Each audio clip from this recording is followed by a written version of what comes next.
Hulaan nyo kung ano to.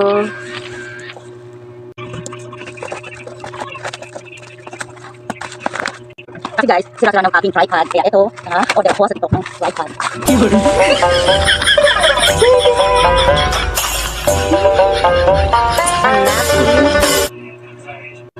Ang haba nito guys, oh.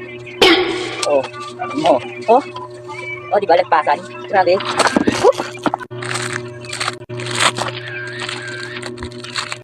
360 guys. Oh. Oh, diba? Ang galing guys, talaga may takip pa siya, oh. Oh, sarap pa. Ayan. Sumabal po siya guys. Ayan siya guys. Oh. Ganda. Oh. Oh. Diba? Ang haba niya guys, oh. Tapos, talagang 2.1 millimeters nga pala ang aking chinikal, kaya check out na kayo. Hanggang doon sa bubong, talagang grabe, ang ganda-ganda guys. Hindi kayo mag-check out. Thank you. Kaya kung ako sa inyo, mag-check out na para hindi kayo mahirapan mag-vlog sa mga vlogger. Tripod,